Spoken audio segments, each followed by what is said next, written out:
pro sports. Got about 10 minutes before I have to report to work.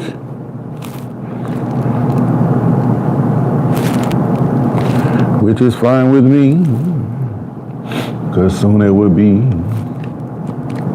retirement for me. I still got a long ways to go before I can retire. Depending on who you ask anyway. You ask a 25-year-old, if you got 8 more years to work, they say, man, that's a long time. But if you've seen 8 years multiplied 6 or 7 times, 8 years is not a whole lot. The funny thing about time is that it seems like it takes forever for things to occur or come to you. But the thing is, when you forget about time and start focusing on other things and you look back, then you realize how much time has passed and how fast.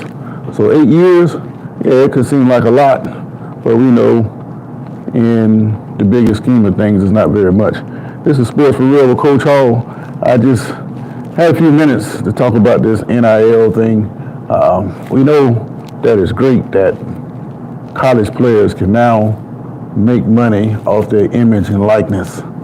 And when you add to the fact that players are going to now receive payments from the institutions out of a pot, up to $20 million, we're talking about the bigger schools. The smaller schools, I don't know what they're going to do or how that affects them. But that's in addition to the NIL money that they make. So you're going to have players walking around your state-funded college institutions making $7-8 million a year. What your life up? You ever cheated on your wife? Don't have a wife. You have a good day, Mr. Bristol. I'm about to remove you again, so let's say something wise today. But you're going to have players at these college institutions start to make. Have a good day, man. You're going to have people at these college institutions making a whole lot of money. And depending on who you ask, yeah, I'm good, man, you take it easy. Depending on who you ask, that's not necessarily a good thing. It's not a good thing because what you're setting up is the system to cannibalize itself. If you've been paying attention, a lot of the old coaches are walking away from the sport. They just don't want to deal with, how you doing, Dominic? Good morning to you. They don't want to deal with the headache that comes with this NIL. And then along with that, you have the attitudes of the players now, like they're entitled. Well, the system has put them in position to make them feel like they're entitled. And that expands to a lot of areas of life, but I don't want to expand into that right now. But Dirk Cutter, the Boise State offensive coordinator, decided to give it up after about 40 years in the business because of the complications dealing with NIL. And because these players are making so much money, it's now causing former players to step out of the shadows because they realize that these schools have been making this money and they could have been paying players all along. They want some of that money too. So in comes Terrell Pryor, the former quarterback at Ohio State, who was one of the most highly decorated or highly recruited quarterbacks up to that point. When he came out of high school, well, he is suing Ohio State. He is also suing the NCAA and the Big Ten because he feels like they were using his image and likeness and they profited a whole lot. And they're also still using his name, image, and likeness, and they're not paying him. So what he wants to do is get some of that money. Now, the NCAA, in that ruling that they had, the House Committee, they said that they were going to back pay players back up to 2016. Well, that doesn't mean that the NCAA started making money in 2016. What about old players like myself who played back in the 90s? Are we allowed, or should we be subject to compensation? The money was just as good then, so why can't I file a request to get some money from the time that I was on college campus? It's a question that needs to be asked. All I can say is that NIL and sports betting will get people unalive this year. You mean betting with bookies? That's the only thing that I can see somebody getting unalive and not paying. But you say NIL. How can NIL get one of the players unalive? Let's get creative with this question here. Are you saying to me that some guy on the street sees some college player making millions of dollars, and he gets grabbed off the street, and they twist his arm to tell him he needs to do this and that? In other words, throw a game, point shaving, so that you can make money off your bets. I can see a strange occurrence of something like that happening. But as far as the common guy getting unalived, the only way that can happen, I see, is that he has a bookie that he's not paying. But you can go to these online sports betting thing, and either you win or lose, and it's instant once the game is over. So other than people getting grabbed off the street, I don't see how they can get unalive.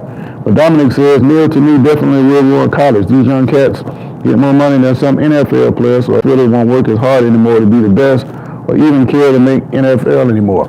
Okay, I agree with that last part. Why go to the NFL after my junior year if I'm sitting in college making $5-6 million already? Well, it would be logical to stick out college as long as you can make it. And if you're not aware of things, they're talking about adding a 5th year of eligibility to all athletes. Now, they didn't say anything about a red shirt, but if you've been paying attention, you got some players who have been playing 6-7 years. That guy Cam Rising, the quarterback at Utah, they just granted him an 8th year on medical. I forget the term, but he just got an 8th year. Now he's not going to go back to Utah. He's going to go somewhere else. But can you imagine 8 years and you're making NIL money for all that long? Like you said, Dominic, there's no reason for anybody to go to the pros. But I tell you why they don't want to go to pros, because they want to prove that they are one of the best. It's an ego thing from players. And greed. They want to make even more money in the NFL. But that's not going to be possible for everybody. So the ones that have a realistic sense of where they stand, they're going to realize my best bet is to stay here and suck up all this college money as long as I can. So people are not getting their bet props hit. The players not doing their jobs and people risking their rent money and losing their prop bets. Okay, now you can't blame the players on that. Now, if you gotten to the point where you're so weak that you just betting everything on a game, then you can't blame that on the players. People have been betting for years, and people have been getting themselves in those kind of situations for years. But that's not the players' fault. And from the players I've seen and been around and on higher level sports, they don't even consider what somebody is betting. Now, if you're a player, you betting on your own games, now that could be problematic. And that opens up further conversation. The first thing that jumps out to me is Pete Rose. You know, they're talking about putting him in the Hall of Fame now posthumously. Why would you do that? I mean, you vilify the man while he was alive because he bet. He said he didn't bet on his own teams. Now you got betting at every stadium and it's legal everywhere. Is Pete Rose really a villain? Putting all the betting aside, I've always said, if there's no Pete Rose in the Hall of Fame, then you don't have a Hall of Fame. I just don't see that you should have a Hall of Fame if a guy like Pete Rose is not there. All right, these new, I guess Mayans will crash out for losing their bets. Yeah, well, that's another thing that points a finger at the way society is right now. You got a lot of weak people out there, and you got a lot of emotional people, and it all stems from the way that young folks are being brought up now. They feel like they're entitled, and when they don't get things their way, they throw a tantrum. But the only thing is, when you put the video game culture, where you can go out and shoot up a bunch of people on the game, and then you get killed and reset and go do it again, you think you can do that in life. There's no more reset once you do it for real in life. It's over. And if they want to crash out, then just make sure they crash over there and not crash over here by me. All right, Dominic says, players don't care No, they don't care anything about your bets. I predict the famous athlete getting clapped for not scoring 10 points. Okay, I see where you're going with this now. Yeah, you have some unstable people out there that will take out a grudge on somebody because they didn't perform the way they normally perform. Now, me, myself, I'm not a bettor, but I took a shot at a parlay the other day, and what ended up happening was I needed the Jaguar receiver to score a touchdown. Well, he threw it to the other guy next to the guy I needed to score, and he fumbled the ball. So they're fighting for the ball, and the guy, not the one I needed, picked up the ball and scored. Had he picked that up, and I would have won. But am I going to crash out and do something stupid? No, not at this point. But I can see how some people can get mad, and after they spent their last, they can go off the rails and do something crazy. So you bring up a valid point about somebody possibly being unalive behind all this betting. But just because you have the more availability of betting now doesn't mean it wasn't going on already. So if nobody was getting that way before, I don't see it occurring right now. You are not a YN. I don't know what that means. What does YN mean, Arthur? And yeah, I know it's 2025. What's that do anything? But I just don't think that nobody's going to get killed over this kind of stuff. People have been betting for years, but still, getting off the subject here. NIL, I think that it's already having an effect on college football because you had up to 150 scholarship players at some degree walking around on a particular team. Now, they're going to cut the size of the team down. They're going to get rid of scholarships and come with roster limits. So where you had 150 scholarship players, you are now going to have 105. So you got 45 guys pretty much trying to prove that they deserve to be on that team. So because they're going to have to get paid if they're on that roster. So it becomes really another level of pro sports. 45 guys are going to get cut. But the beauty of it is, it's not just like one NFL. A lot of those guys that can't make it, say, at Ohio State, they're going to transfer down to Youngstown State. So if you take 2 or 3 guys that couldn't make it at Ohio State and they go to Youngstown, then you're going to have guys at Youngstown State trying to fight for the last 4 or 5 spots on that team. And it's going to filter down and down and down. The result of that is you're going to have a better FCS level, and maybe you start seeing teams other than Youngstown's, Montana State and North Dakota State playing for the championships all the time. So the level of play is going to improve there. The thing that you won't have on the big level is you won't have the depth like you've had before, and that is going to be a problem, especially in these playoffs. I said the team that wins the playoffs this year is going to be the healthiest team. And you got some games now where we're looking at a possibility of a high-flying offense against a old-style football like Notre Dame and Penn State. One of those are going to go up against the modern Texas and Ohio State team. So it's going to become old versus new.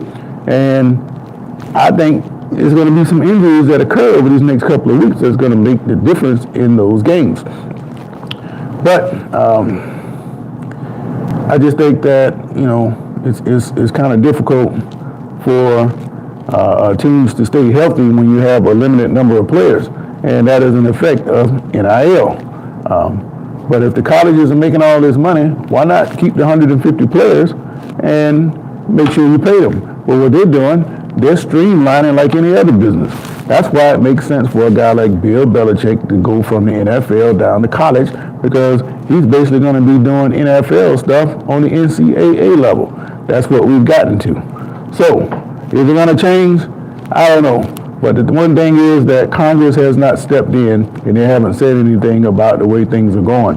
IRS has said some interesting things over the last year or so, and I think more rules are going to come down from the government that put a curve on what's taking place, because right now it's the wild, wild west. Okay. Let me see. No, my coworker is a YN, and he clapped his girlfriend. He works with us for just talking to another coworker. Yeah, I'm not interested in that. Like a regular conversation, why hands are crashing out. You're saying clap as in deceased. Okay, you're not talking to me. That's just insane to me if some of your dudes really insecure. Well, he's correct. There are a whole bunch of guys out there insecure. If these players are getting paid millions and ill and not performing the way these youngsters think and move, they were in someone. Well, again, that's a very real possibility. Well, let's hope it does not come to that. But you said something earlier that I didn't comment on. I thought when the players started getting paid in college, they were going to slack off in their play. But I don't think the level of play in college has decreased. So that's a good thing. So it doesn't matter how much money you make. It's not going to make you a better player, and it's not going to make you any worse of a player. If you play in the game and play like you normally play, then the money at that time doesn't have an effect. It only comes into play before and after the game. All right, these players are getting paid millions and nil and not performing. Okay, I already read that.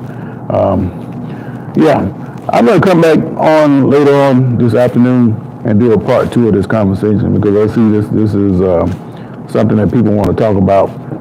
NIL is going to be a hot subject, and when you have guys like that guy Mensa, I think his name Mensa, the quarterback from Tulane that just transferred to Duke, he's currently the highest paid NIL player, which Shedeur Sanders bowed out.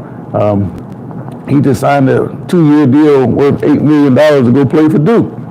And I don't know if that includes the $20 million that institutions have to divide up, or if that's just NIL collective only. But remember, the NIL money is completely separated from the money that the schools are going to have to pay. So you have guys, again, that's going to be walking around campus making $6-7 million at your public state institution that you pay taxes for. But I guess it's no different than the head football coach making $9-10 million at your public state institution. Sarkisian, he's making about $8 million. So there's a whole lot of money out there to be made. Bill Belichick, he's making about $10 million. So is it fair? Not really. But who's generating the most money? College football, college athletes generate the most money. And what you guys aren't seeing are cases like the former Pac-12 schools, California and Stanford, having to fly all the way across country a couple times a week just to play a basketball or a volleyball game. And nobody's talking about that because all the money is being made in football. But the student athlete, they get the short end of the stick. I don't know how you can keep up in class when you're across country all the time. But nowadays it's kind of easier with these online classes, so I guess we should take that into account.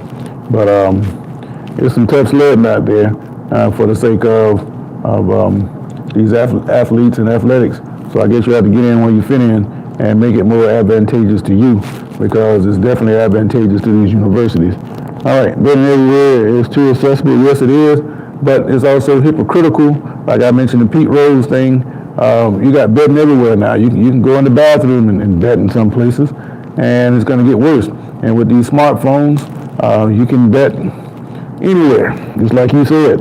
So when you said it's going to ruin high school athletics as well, absolutely. When you have the state of Florida here, we don't pay high school coaches very much, and you get a kid that's making more money than the coach.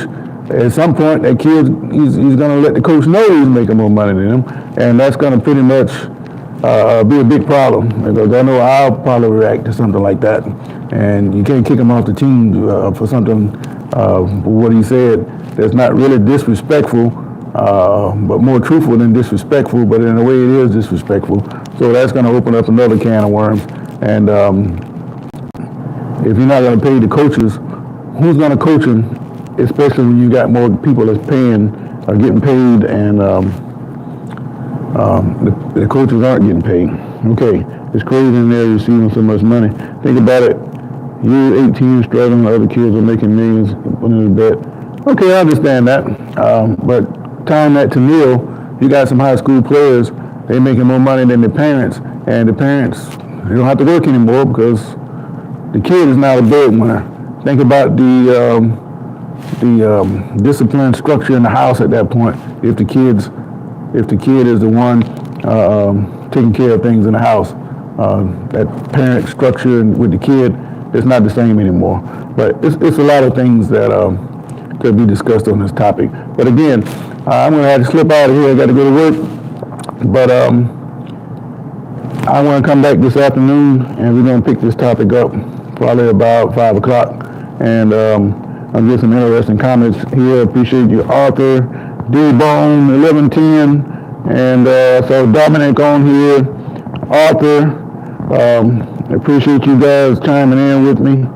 I'll come back on in the morning with another topic, but this afternoon, about 5 o'clock, we can pick this conversation up about NIL because I still have some other things to say about it. I came on so late and kind of threw me off a little bit, but I appreciate you guys for chiming in with me again. But this is Sports for Real, and I'll catch you guys on the other side. But until then, I got to go to work, so I'm out.